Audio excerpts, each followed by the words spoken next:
tere jälle. Käes on selle aasta selline kolmapäev, et käima on läinud taas kord mussisaade Muss On. Eelmisel aastal lõpetasime saate laheda jutuga Sass Ennoga.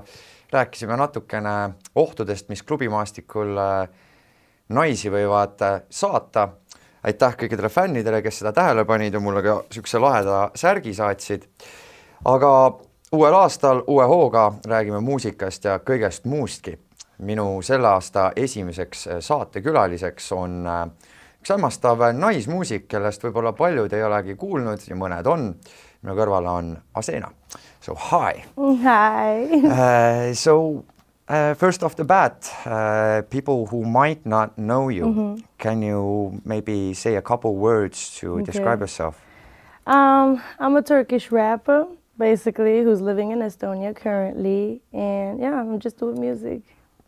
So what brought you to Estonia? I love this story because I've been asked this so many times. But I had a tutor back in Turkey. I always wanted to go abroad, yeah. And then this lady said to me, you know what? You could go to Estonia. And I was like, you know what? Fuck it, I'll go. I didn't know where Estonia was exactly, but I was like, I'm going. She chose my, courses and this and that. We agreed on things. She said, you could do this. And I was like, okay. And then I got accepted into TLU, which was nice, So yeah, that's how I came. What did you study at Tallinn University? Cross-media, film and television. Okay, yeah. And how many years? It's a 3-year program, but I'm still trying to write my thesis because with the music and, university, life, everything, it doesn't work all together at the same time. So yeah, I'm still doing it.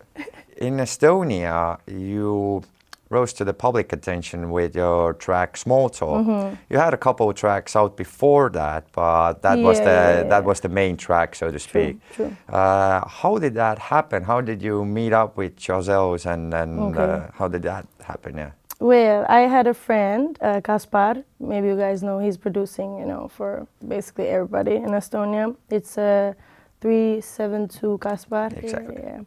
He's good. Anyways, through him, basically, he showed the songs to, Josep, and then he was like, oh, I got to meet this person somehow. And then he just texted me, and I was like, hey, okay, let's do something, It took us a while to bring it back, all together. But yeah, we did it eventually like that. Well, I've noticed that Small Talk came out about 8 months ago, so almost a year ago. It's been a while. Yeah, and it's been quite quiet on that front, but still I can see that you have a lot of gigs, in November, even 2 or 3 of them. How do you stay relevant, or how do you perform when you only have so few tracks? Yeah. Honestly, with the songs that I put out, I like to take my time in a sense. I am working behind the scenes all the time, People just see me going out and doing things, but behind the scenes I'm working on things. But yeah, I must speed it up somehow. I got some new things coming up anyway, so and how to say, I don't know how I keep myself relevant. People just fuck with me, I don't know what it is, but which is nice, I don't have a manager. I don't have nothing, So when I do get gigs, it's just because people wanted to, get in touch with me. I don't usually chase after things, but I think I should, But yeah, that's how it happens, basically. Well, in Estonia, in this rap or R&B music scene, there's not a lot of women. So have you noticed, working in Estonia, is it harder to break through as a female artist, or maybe since there's not such a big competition, maybe it's even easier? In a sense, it is easier because it's a small country, yeah? So you're known in a couple of days. That's an advantage. But at the same time, I would say overall, everywhere, being a female musician is kind of harder when you compare it to being a male rapper and this and that, Because you already know that's the way it is, But yeah, but I would say overall people are trying to break through that as well. So we see more upcoming female, artists, this and that, especially rappers, That's what I like, so I fuck with that, Well, did you start doing that kind of music when you moved to Estonia, or were you active in Turkey before that as well? Man, in Turkey, I've never recorded in my life. So the first time I ever recorded was here with my friends, you know, with 97 Thoughts, actually, you know. We were just like, okay, let's get it, you know. And yeah, before that, I was writing songs, you know, I was trying a couple of things. I was always singing ever since I, you know, was a kid. But yeah, it got serious when I moved here, I think. Is music your only ways of expressing yourself at the moment, or do you have any other projects maybe? I mean, I would say what I want to do is music in order to express myself in the long run. But overall, I do like doing, you know, like modeling projects, stuff like that, you know. I don't know, but probably mostly music. Okay, yeah. okay. Well, one of the questions I had, like for Estonians, Turkey seems like a really conservative country, and you have a lot of ink on you. So how does that like translate into Turkey, or when you go visit your parents? Like, how do people accept that? Well, my mom is okay with it, you know, because when I was 16, she took me to get my first tattoo. Herself and my cousin, you know, so we went and got our tattoos. I always wanted it ever since I was little. I was like, yeah, it's my time now, you know. And yeah, anyways, at first she was cool, obviously, because we just got one thing done, you know. But then the rest came very fast, and she was like, what the fuck going on, you know? But yeah, at first she was like, oh, why you doing all this to yourself and this and that, you know, like, you're so nice, don't do it, you know, the classic mothers and stuff. And then overall, after some time, she just got used to it. She was like, yeah, I think it suits you, you know. But my dad, it was hard. We had problems, you know. Every time I got something new, he was like, why? Like, for what reason did you ask me? And I'm like 21, you know, so let me go. But overall, in Turkey, I would say, yes, it is a conservative place, but there's a lot of people with like hella tats. Okay. Yeah, it's growing and growing. But majority is obviously, you know, the conservative population, yeah. But there is an underground scene, you know, for people like me. Can you tell us a little bit about the underground scene in Turkey? Because like we can't even imagine what's it like there. I mean, in Turkey, where I'm from, it's Bodrum. It's you know, next to the seaside, next to Greek islands and stuff, you know. So there, we're more free and independent compared to Istanbul, because that's a big city. We're just small, you know. It's the touristic place. Everybody comes in and goes, you know, the Russians and British people, blah, blah, blah, blah, blah. I don't know, we just do everything the way we wanna, you know. Obviously, we gotta watch out for things because it's Turkey. We're still in Turkey, but I would say like, same as here, we're having the same type of fun, sometimes more, because, you know, the weather good. The weather is nice. And I don't know, we're seaside chilling, you know. You don't have to wear coats, first of all, you know what I mean? So, yeah, nightlife is amazing because we have open air bars, you know. It's not closed and stuff, so you can just relax, enjoy, yeah. What's the music scene like? Rap, techno, what's in at the moment? Well, in Istanbul, they have a lot of festivals with technos and every sort of genre you can imagine, because it's a big city, like I said. But where I'm from, we don't really get that type of stuff, you know. It's like tourist music, basically. Sometimes it's bad. It's really bad. But we just still like, you know, try to manage, yeah. How often do you go to Turkey right now? Summers. During summers, I go see my family. Yeah, okay. Yeah. I would have thought that maybe winters are a better choice. I know, but you know, the thing is, you know how I said it's a touristic place? So it's like, how to say, there's more life during the summer, because as soon as winter comes, it's like dead city. There's nothing going on. It's the same with Estonia and Pärnu usually. Yeah, so it's sad. I don't want to just go there and be like, yeah, you know, I want to see the life, the people, you know. Yeah. Well, there's been a lot of talks in Estonia how foreign people or how women are treated. You being both coming to Estonia, have you ever noticed people looking like differently at you, or treating you differently maybe? Because yeah, it's a problem, but just wanted to see your point of view as well. I mean, obviously, in a city that is not metropolitan, you know, it's normal for people to look at foreigners like, wow, what is this person, you know? And I understand that, but in a sense, it makes you feel like weird, you know? I don't always get that, you know, because I think at this point I'm becoming more, you know, Europeanized, so I'm just settling in, you know? But yeah, for other people, definitely, I feel like they're feeling, you know, kind of like off, you know, out of the space. They're like, you know, people are looking at you, or you're thinking like people might assume stuff about you already when you enter a room and you're just like panicking, you know, stuff like that. Well, your accent, your English accent, sort of shows you as maybe even American or an English person. So where did you get your accent from? Well, we traveled a lot when I was younger, thanks to my mama, you know. She forced me to speak. Every time we went somewhere, she was just like, go talk. And I was like, no, don't. But then she pushed me and stuff, and I did what I had to do. Also, I was lucky enough to have a lot of American friends. So I think that's where the accent is coming from. Also, Disney Channel. Okay. So TV, man, oh my God, all the way. YouTube videos that I watched when I was younger, you know. That's what I always like looked up to. So I guess I kind of, you know, took it a bit, yeah. Have you ever thought about like what happens next when you finish school in Estonia? Are you planning on staying here, traveling, going back to Turkey, or what's your plans for this? Well, I don't want to go back to settle in Turkey because that wouldn't be wise, you know, because I already made it out of Turkey, you know, in a sense. So okay. I would rather be somewhere here, but I don't know if I'm going to be in Estonia. I have plans to move to Helsinki, okay. You know, because I would say the scene for me is there, you know, and I have a circle there. I have friends in music business. So I would say, yeah, definitely.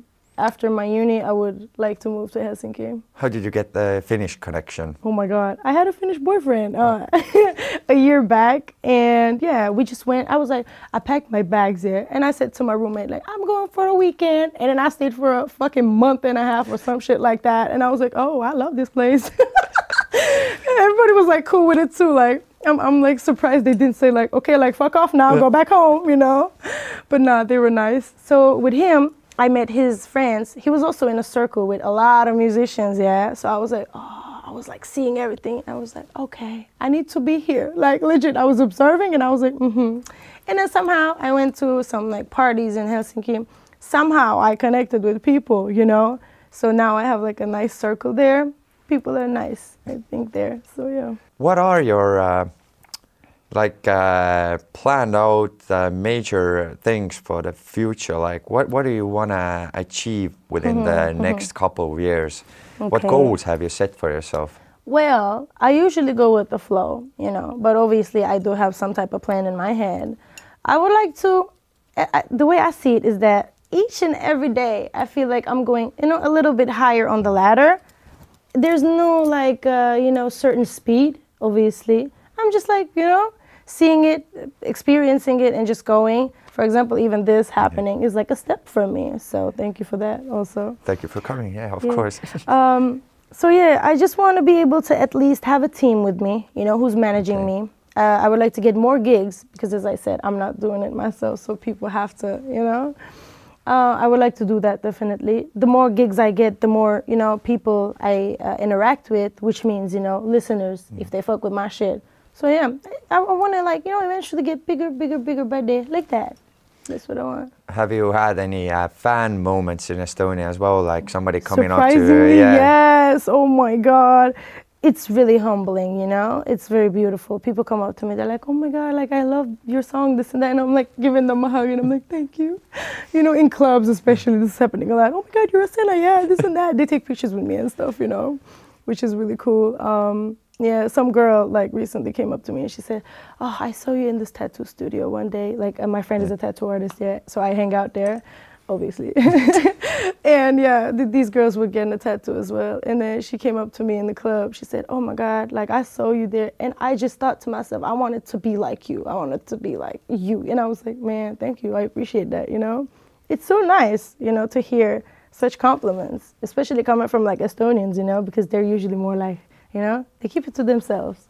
I wanted to ask you about your nickname as well. Your Instagram handle is the same. You have it written on your neck. She-wolf Asena, you know. Where did the she-wolf nickname come from? It's the meaning of my name in Turkish. Oh, okay. Yeah, basically. So Asena is the wolf, you know, the she-wolf that saved, you know, people and showed them the way, stuff like that. Yeah. Okay. Yeah. So the more you know. The more you know. It is my name. Yeah. So I just thought, yeah, I fuck with it, you know, makes sense. So. Yeah. Well, jumping back to a previous question, how much ink do you have on your body altogether? Man, the last time I counted, it was like 50 something. And then I added a couple to my legs. I tattooed myself, you know, because I knew it was going to get to that point if I have this much ink, you know. Yeah, 50, 54 maybe, because I got my whole legs covered, my arm, obviously. There's some spaces as well, but, you know, yeah, cool. If you could give like 3 suggestions to starting out artists, what would be your 3 suggestions? I would say, first of all, the thing that I worked so much on was like my outer look, you know, because you got to be able to fit the part, you know. Through years and years, I tried like so many stupid styles, so many piercing, this and that, you know, like to find what represents me inside, outside, you know what I mean? So they should definitely take their time to find, you know, what suits them best before like diving into this and that, or this person got face tats, I'm gonna get face tats, you know? No. Like find what works the best for you, like that. Other than that, obviously a star, if you want to be a star, you gotta have the attitude, you know, the look, and, you know, all of these things combined, you know, everything that makes a star. So work on your confidence, definitely. I'm still working on it myself, you know. Yeah, definitely confidence. And other than that, definitely build your team, you know, somebody who's going to manage you. I mean, of course you can do everything on your own individual as well, but what I prefer is, you know, having a community which supports you and you guys like to create together, you know. Do like gather something like that, I would say, and then move on. And also it's going to be 4, but no worries.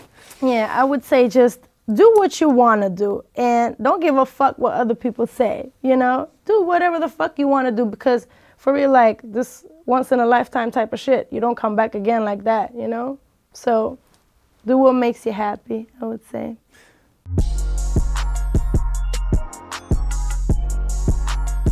Let's talk about the future as well. What does the future hold for you right now, performance-wise, track-wise?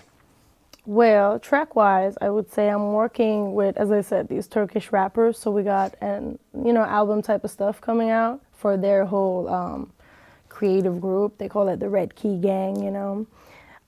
So yeah, I have a couple of verses in there. So I'm, you know, I'm working on Turkey and also here. So I'm trying to, you know, keep it like that. And we just made a song with Sauce Blank. Yeah, it's going to be out real soon, real soon. We just did a photo shoot for that as well. And for the performances, I'd say I'm going to be on the 22nd in Helsinki to perform. As I said, I have a circle there. So yeah, I'm going to do that for the Dose family. And yeah, like that basically. So if anybody's interested in you performing at their party or something like that, where can they get a hold of you? Well, my email, definitely. It's also on my Instagram, but I would say, yeah, through Instagram would be the best if people want to get in touch with me, you know. And do you have any labels interested in you right now, or should anyone who's interested get in contact with you? Well, if somebody's interested, obviously, I would like to keep my options ready, you know. But other than that, yeah, there is some. So people want to work with me. I'm just like waiting, you know. We're gonna do projects together, waiting for the beat packs and this and that. So yeah. But I must say, thank you for taking the time to come here and talk with me tonight. Thank you. And for the rest of you, jätke siis meelde, et kui seda videot vaatate YouTube'is, all on like ja subscribe'i nupud, ja kui Õhtulehe veebis avatud on ikka vana hea anonüümne kommentaarium. Selleks korraks on kõik ja meie kohtume juba paari nädala pärast kolmapäeval. Tšau!